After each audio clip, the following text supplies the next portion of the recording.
Right. This is my first video, so be kind. My name's JJ, and I am your ghost granny of Texas. I have been a paranormal enthusiast, and not always willingly, since I was a kid.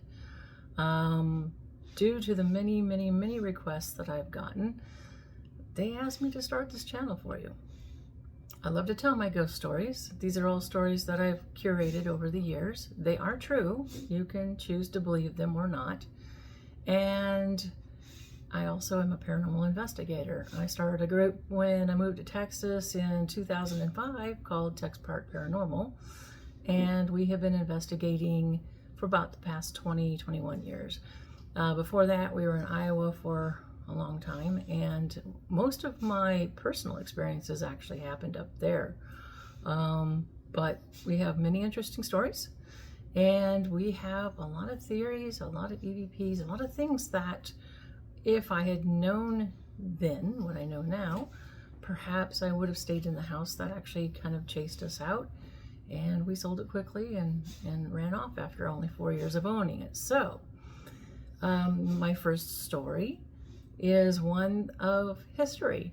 America's turning 250, and I was actually around for the 200s. So the bicentennial occurred in the 70s. I was just a kid. My parents were avid historians, and they wanted very much for their children to see history from a hands-on perspective. So we went on vacation every year, and from 74 to 77, their goal was to shove us in a camper with the dogs and everything else that went with. And for 2 weeks, we actually got to go to places like Jamestown, Plymouth Rock. We saw the Mayflower, well, the remade Mayflower, Boston, Salem, everywhere. Gettysburg, that was very interesting. And an incidental point in Gettysburg. If you're investigating Gettysburg, don't look in the cannons, because you never know what lives in there. My brother and dad found that out the hard way. We saw them skittering off very quickly because a bunch of bees lived in there. So don't do that. Don't do that. That's not ghosts. That's just what was funny from our perspective. But, so my parents decided that they wanted to go see Fort Ticonderoga. And for anybody that is a Outlander fan, you've got some history from Outlander that tells you Fort Ticonderoga really didn't see much for gunfire. Because the British came and they fought in a gentlemanly manner, at least when they first came, they fought in lines. So, just like this, you were like shooting fish in a barrel. So it didn't take long for the Americans to decide, yeah, screw that.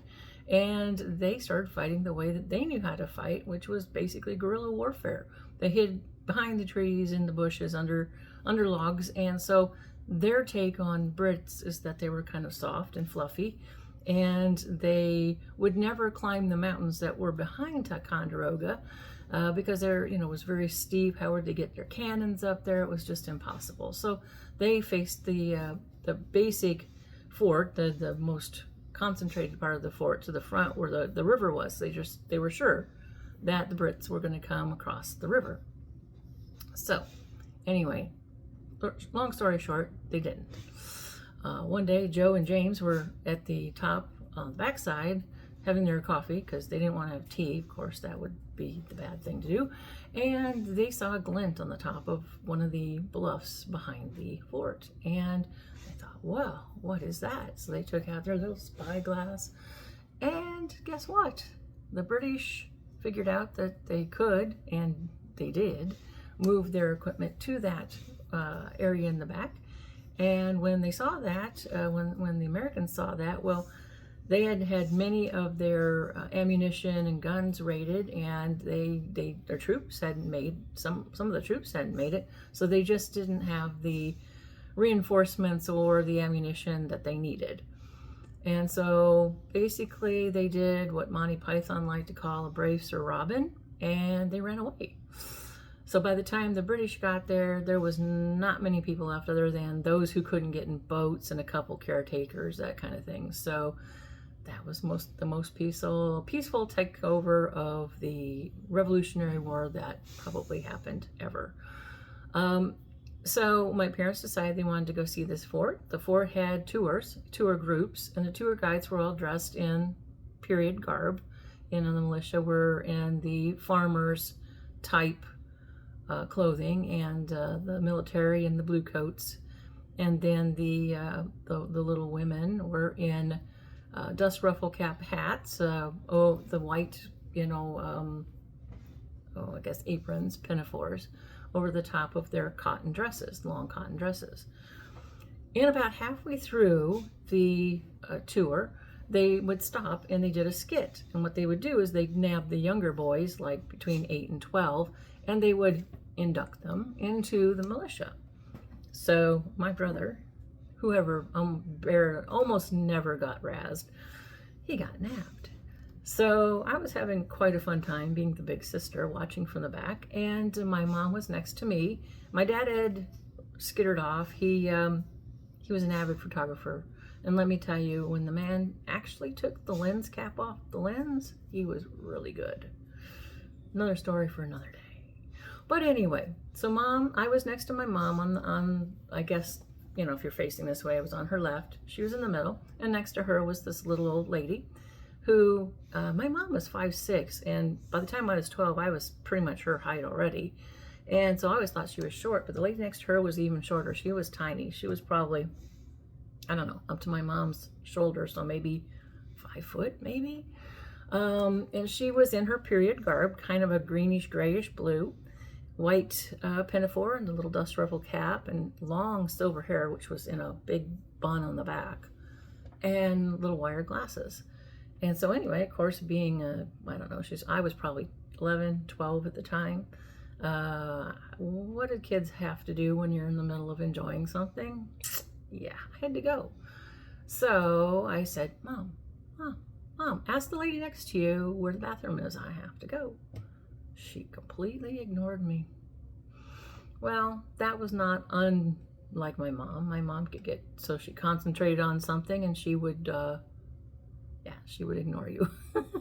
So I thought, okay, fine. So I kind of moved around to the front of her, so she had to see me out of her eye.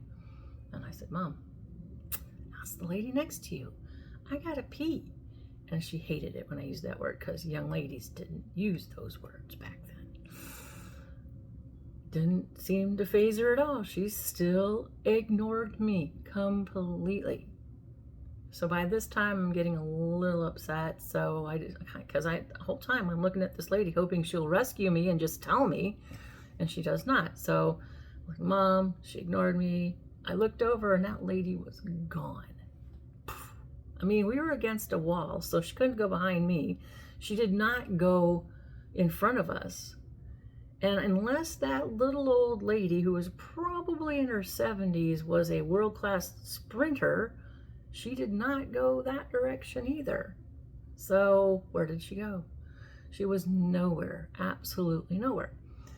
So fast forward a few decades, my mom got Alzheimer's, and she stayed with me part-time in the beginning, and then the last 5 years or so she lived with me. One of the things I like to do to keep her mind active is we would look through her picture books, which were the photos. And we were looking through a book that was definitely meant for Colorado, because there were mountains in the front. And we were looking at Estes Park and Trail Ridge Road, and halfway in the middle there's a picture of my brother up front at Fort Ticonderoga. And I decided this time I'm going to broach the subject, because I remembered that, as a kid, I remembered that. First, it was fascinating. Second, kind of spooky, right? So I said, Mom, is that Fort Ticonderoga? And she looks and she goes, what is that doing in Colorado? First thing she notices, it's in Colorado. I said, I don't know, Mom, but is that Fort Ticonderoga? And she said, yes, I remember that. They were teasing your brother because they told him to turn left and he was turning right and he was holding this little wooden gun. I'm like, yeah, you remember we were watching from the back. And I said, Mom, do you remember the lady that was standing next to you? Absolute silence. And I said, Mom, do you remember the lady? I asked you to ask her where the bathroom was. She said, Jennifer, that was not a lady. And I said, what do you mean? And she said, that was a ghost. Just as matter-of-factly as like that. And I said, how do you know it was a ghost, Mom? She goes, because my arm was freezing. Because they always turned and they would always introduce themselves and say hi and, you know, just talk. That's what they like to do. And she said, when I thought I was going to look and say hi, she said, I noticed out of the side of my eye that I could see her, but she was sparkling. Sparkling? And she goes, yeah, ghosts, they sparkle. So, Twilight fans, I got news for you. Vampires don't sparkle. Apparently ghosts do, at least to some people. So I said, she sparkled. She said, yes, Jennifer, it was a ghost. So this is broad daylight. I remembered it. My mom remembered it. And I wanted to know, why do some people see ghosts differently than others? So if you like paranormal stories, if you like real ghost stories, these are real, they're not imaginative, they're everything. I've had many, but most of these have been verified by people who saw them or were with me. So I know I'm not crazy. Well, not from that perspective. But I love telling the stories, and that's why I think they asked me to create this channel for you. I have a lot of explanations that I've learned over the years. If I'd known then what I know now, it might have saved me from moving away from a house that I absolutely loved. I spent 4 years passing by that darn house saying it's going to be mine, it's going to be mine, and finally it was. And 4 years later, we had to run away. Another story for another day. And so if you like paranormal, if you like talking about paranormal, I would love it if you could follow me, smash the like button, and leave a comment. When did you see your first ghost? Have you ever seen a ghost? And I'm not talking about spirit orbs. That's a different story. Again, another story for another day, something I learned as I went along. But I mean like an actual apparition. I don't care if it was a pet, a grandma. Have you ever seen an actual apparition? And what was the circumstances? How old were you? What frame of mind were you in? How did you feel when you saw it? And I would love to see it. I plan on reading every comment that you have. The only thing that I request is that you be polite. Let's not be rude. This is not rocket science here. There's nothing written in stone. We all have our own opinions. Some people think that all ghosts are demons. Some people think all people are demons too. But for now, let's try to be polite. This is a forum for discussion. I have no problem if you don't believe me. I have no problem if you don't believe in ghosts. I will say that if you hang around with me long enough, you probably will. Don't know why. But obviously, I wasn't the only one to see them in my family. So anyway, this is the first story of the rather lengthy life that I have had. And if you have questions, please don't hesitate to ask. But I thank you for watching. And until then, stay spooky, and I'll see you again.